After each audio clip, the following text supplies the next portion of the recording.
Marie, t'as pas apporté tes patins? Non, je sais pas porter. Pourquoi t'as pas apporté tes patins? Ben, en fait, je les oublie dans mon véhicule. T'as fait par exprès pour les oublier dans ton véhicule. Tu pensais quoi, que c'était du hockey bottine? Ben, quoi, ça répète du hockey bottine, mais de toute façon, j'ai mon bâton. Chicken. Comment ça, chicken? Je pensais vraiment que c'était du hockey bottine!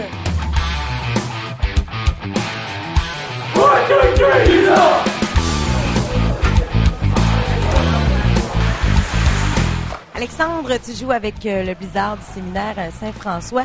Au départ, quand tu as commencé à jouer au hockey, un entraîneur, pour toi, ça représentait quoi? Ça représente un modèle. On apprend tous de notre entraîneur. Et puis, je crois qu'avec Serge, on apprend pas juste en tant que joueur de hockey, on apprend aussi en tant que personne. Est-ce que quand tu es arrivé avec l'équipe, tu avais déjà entendu parler de Serge Beausoleil en tant qu'entraîneur? J'avais déjà entendu parler de lui par les branches. J'avais mon voisin qui a déjà joué pour le Blizzard. J'ai su des bons commentaires de lui. C'est un entraîneur qui est strict, qui va savoir tout le temps savoir ce qu'il veut.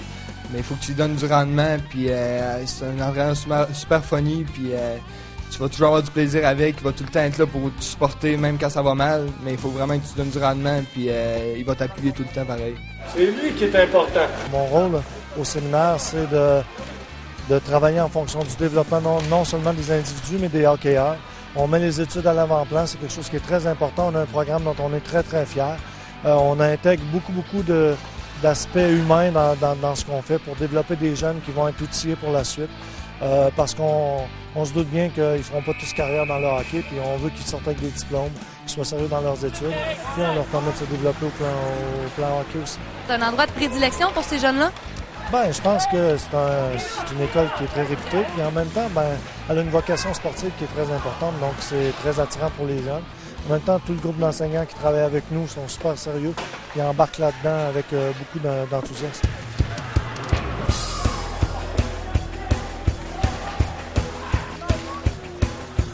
C'est ta deuxième saison, donc t'es vétéran cette année? Ouais, on peut dire un leader, là, quelqu'un qui va te montrer le chemin dans toute l'équipe dans la chambre et sur la glace. En tant que vétéran, crois-tu que c'est important d'être leader, d'être un modèle pour les joueurs recrues, comme ton entraîneur peut l'être pour toi maintenant? Oui, c'est sûr, parce que si les vétérans font pas la job, les premières années vont se dire « Ah, c'est pas grave si on fait pas la job », donc c'est important de faire un bon travail sur la glace. Nous autres, on essaie de partager responsabilités, puis les bons coups, puis les moins bons. Moi, je pense que, au niveau du développement, on a 20 joueurs, 6 arrières, 12 attaquants, avec 2 gardiens de but. Puis il faut qu'ils se sentent responsables des succès de l'équipe. Puis le meilleur moyen, c'est d'impliquer tout le monde. Puis ça a une énergie, puis une implication qui est très, très positive pour tous. Par rapport à l'an passé, ce serait quoi tes attentes pour cette année quand on parle des performances des joueurs? Depuis qu'on est de retour en poste, Marc Plante et moi, on a la chance de gagner le championnat de 2 années sur 3. L'an passé, on l'a échappé. C'est évident que cette année, on vise à connaître une saison très, très solide. On a un beau club de hockey avec beaucoup de potentiel puis des petits gars qui travaillent très fort. Et je t'avouerai que pour nous, là, il est vraiment important, il est central de les développer, leur permettre de progresser puis d'arriver sur la glace en étant toujours les meilleurs et en voulant se prouver meilleurs à chaque match.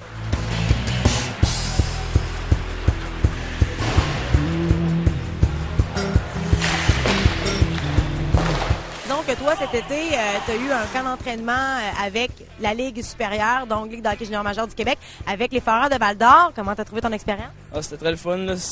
La qualité d'exécution était meilleure, la vitesse, la grosseur des joueurs, fait que c'était le fun.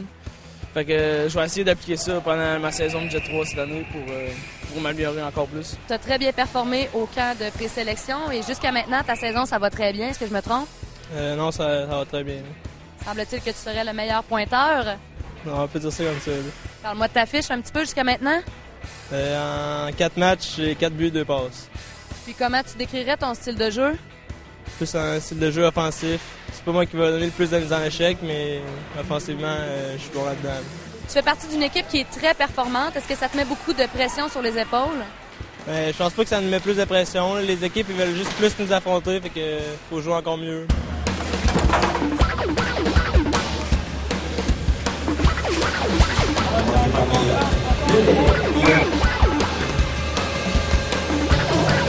Qu'est-ce qui a fait en sorte qu'avec Serge Beausoleil, les Blizzards ont remporté le championnat 2008? Le Blizzard, c'est une organisation que, sur glace, les pratiques sont toujours bien structurées, mais le hors-glace aussi est un aspect fondamental, ainsi que l'aspect psychologique qui rentre en ligne de compte. Fait que c'est une équipe qui est tout le temps bien préparée à chaque année puis à toute éventualité. Qu'est-ce qui explique ton succès? Qu'est-ce qui fait qu'en 2008, vous avez atteint cette fameuse Coupe TELUS? C'est pas mon succès d'abord. Là, on va corriger le tir. C'est vraiment le succès de toute l'organisation. Moi, je pourrais pas travailler seul. Puis ceux qui nous connaissent savent comment mes adjoints ont beaucoup à faire là-dedans. M. Gingras, notre gérant aussi. C'est un succès d'équipe, puis c'est la même mentalité qu'on transpose sur la glace avec l'implication des joueurs. Tout le monde est appelé à contribuer. Je pense que c'est un peu ça notre recette. Quand on utilise 20 joueurs dans un match de hockey, il y a une blessure, on en a 19 autres pour travailler là-dedans. Il n'y a pas un gars qui est le joueur clé. Tout le monde se passe la responsabilité et les succès par le fait même. Donc, si je te demande sur qui tu mises cette saison, ce serait sur toute ton équipe? Oui, parce qu'on ne sait jamais quand un joueur clé va avoir une blessure sérieuse. Il ne faut pas être démonté, il faut se repousser les manches puis recommencer à travailler. C'est un peu cette dynamique-là qu'on veut créer. Il y a tout le temps quelqu'un pour prendre la place. Puis ça crée quelque chose qui est très engageant. L'aspect mental est quelque chose de très crucial pour nous. Puis on veut, dans toutes ces phases-là, arriver à les développer au meilleur d'eux-mêmes puis à repousser leurs limites. Au niveau tactique, on va essayer de travailler sur des unités spéciales où on va être très, très performant. On veut être dans les meilleurs du circuit. Au niveau des réceptions de passes, des 1 contre 1 en tactique individuelle, on va être les meilleurs, les plus solides aussi. Et au niveau mental, on va être toujours prêt à prouver qu'on est les meilleurs. Pas se croire bon, être les meilleurs toujours, c'est la meilleure façon de créer des champions.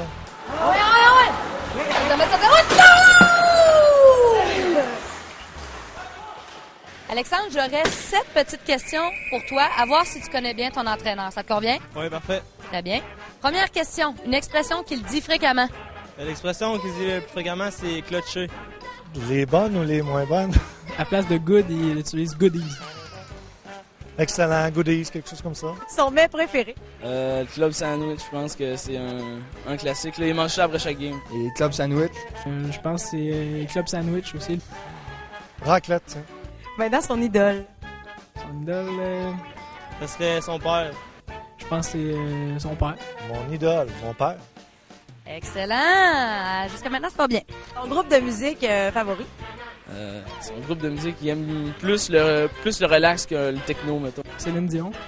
Je sais pas vraiment quel groupe il aime, mais je pense qu'il aime comme Céline Dion. Là. Les Stones.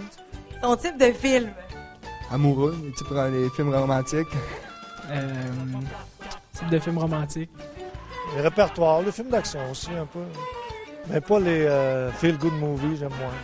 Voyons donc, il n'y a rien qui marche. Finalement, ils ne te connaissent pas bien du tout tes joueurs parce qu'on avait répondu les types de films romantiques. Ben oui, c'est eux autres les lovers là, à 16 ans.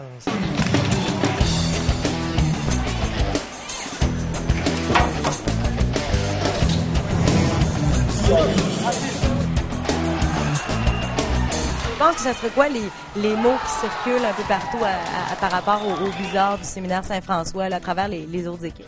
Je crois que les autres équipes nous voient comme une équipe compétitive cette année. Mais on s'en fait pas croire avec ça. On n'a rien réalisé encore. On a peut-être un bon début de saison, mais il n'y a rien de fait encore. Puis il va falloir travailler fort jusqu'au bout pour atteindre notre but.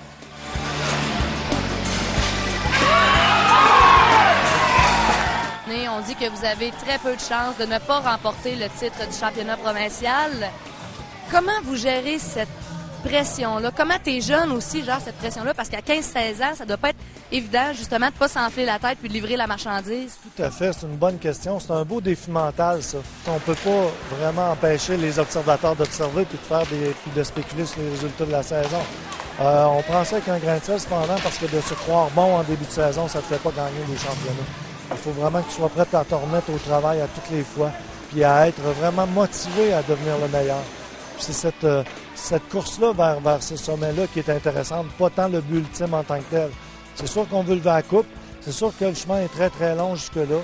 Puis d'ici à ce temps-là, je te dirais qu'on a bien des croûtes à manger encore, puis c'est une épée de Damoclès au-dessus de nos têtes. Là, on fait face à ce défi-là, mais si on se pense trop bon, c'est sûr qu'on va rater. Donc, il faut vraiment être terre à terre, puis rappeler aux jeunes que ça se gagne match par match, période par période.